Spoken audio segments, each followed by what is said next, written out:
So one of the things this language allows us to do is it allows us to describe geometric objects concisely and also in terms of what their fundamental building blocks or essence are.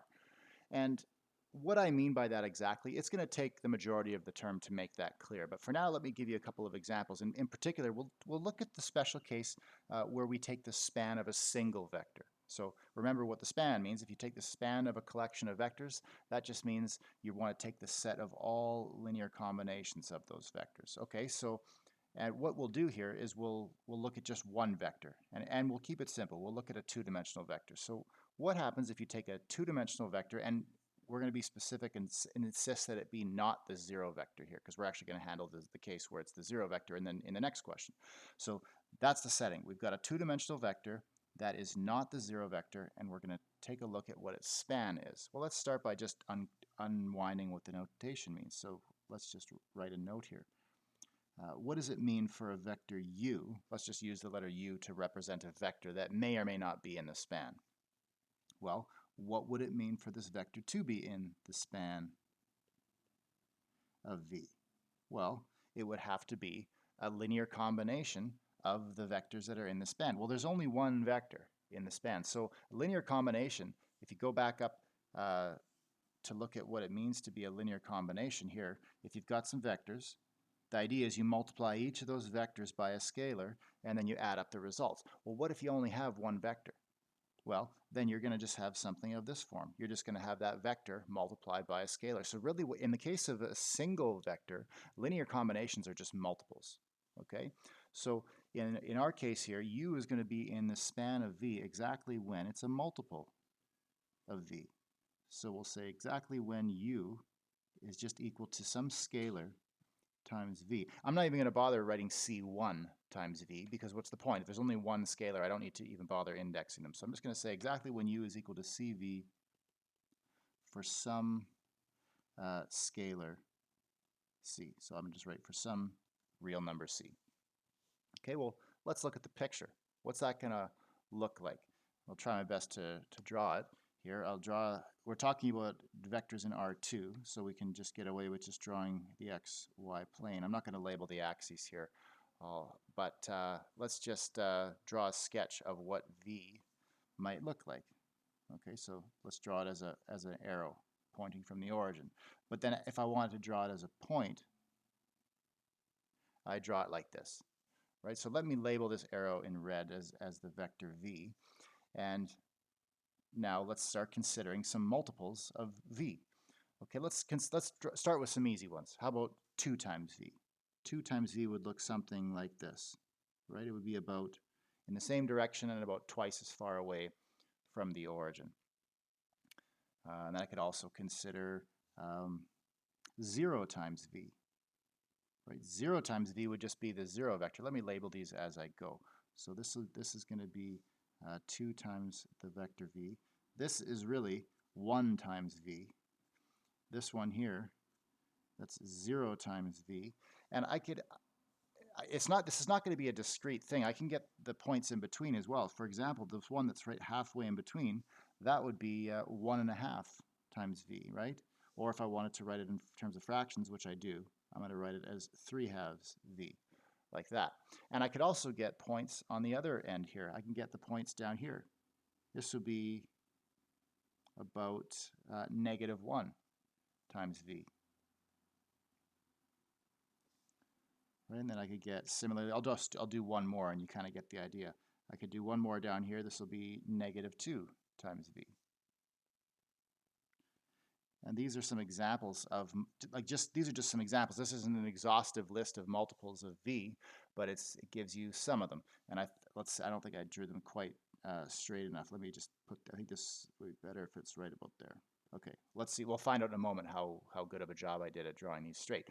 But you can start to see what would happen. And imagine now what would happen if I got all the ones in between as well, right? No, so I didn't just do 1 times v and 2 times v. Imagine I did 1.1 times v, 1.2, 1.3 times v, 1.4 times v. And then I even did the ones in between those. Like I did 1.11 v and 1.12 v and 1.13 v. And then imagine I just kept on doing that indefinitely with higher and higher levels of precision, and I kept zooming in and getting the points in between, what you'd start to see is a line would be emerging. Right, let's fill it in here.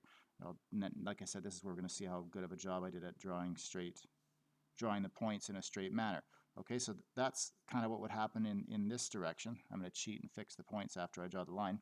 And then in the other direction, you start to get a line like this, something like that, right? It's not a perfect drawing, but this is kind of what the picture that would emerge. What you'd see is you'd get a line. You'd start to get a line through the origin. And I say through the origin because it includes the origin as one of its points. And that's going to turn out to be a very important thing later on down the road. We won't worry about it too much right now, but just other than we'll observe it and make a note of it, that this gives you a line that contains the origin. So that's how we can answer this question. Okay, the span of V is a line through the origin. So let's write that down. Span of V is a line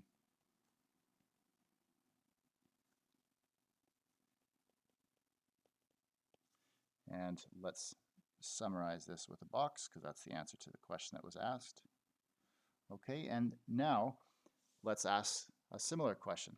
What is the span of specifically the zero vector? So this is not a general question about the span of an unknown vector here.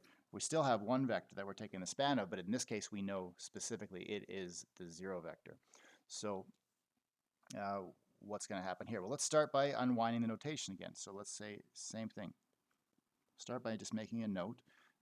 I'll use the letter U just to represent a general vector right now. So what does it mean for U to be in the span of 0? So in the set of all linear combinations of the zero vector, or in other words, it's just the set of all multiples of the zero vector, right? So that would happen when U itself is a multiple of the zero vector. So I'm going to say exactly when U is equal to C times the zero vector, and that's going to have to be true for some real number C.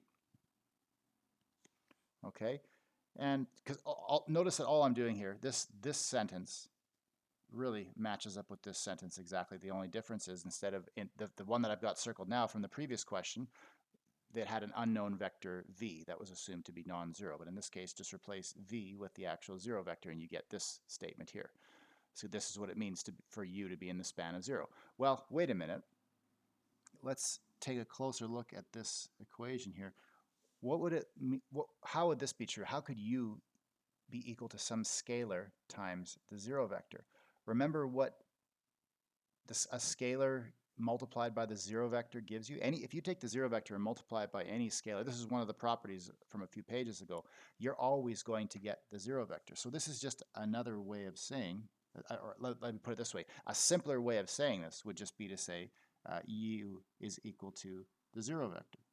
Okay, so U itself would have to be the zero vector. That's the only way that U can be in the span of the zero vector. So in other words, you're just going to get one vector. That's the only vector you're going to get if you take the span of the zero vector. That's why we separate it into and treat it as a special case. Because if you take the span of a non-zero vector, like in the previous question, you actually get a geometric shape. You get a line. But in this case, you don't. You just get a single vector. So that's how we can answer the question. So the span of the zero vector is, well, let's write it using mathematical notation. So we're just going to write it as a set. And if you're just going to describe a set consisting of a single vector, you can do it this way. You can just use what's called roster notation, right? So use an open curly bracket to indicate that you're about to describe a set by listing its elements. Then we're going to list its only element, which is the zero vector, and then we're going to immediately close the curly brackets and end it off. So that's what you get. That's the answer. So it's a set containing just a single vector. You can think of it as just the origin, right? That's what you really get if you take the span of the zero vector. You just get the origin or the zero vector. And you could draw a picture in R2 or R3, but notice that this question, we didn't make any assumptions about what dimensions we're in. So this is true regardless of what dimension you're living in. If you take the span of the two-dimensional zero vector, you'll get the set containing the two-dimensional zero vector. If you take the span of the 13-dimensional zero vector, well, then you'll just get a set containing one vector, which happens to be the 13-dimensional dimensional zero vector. You get the idea.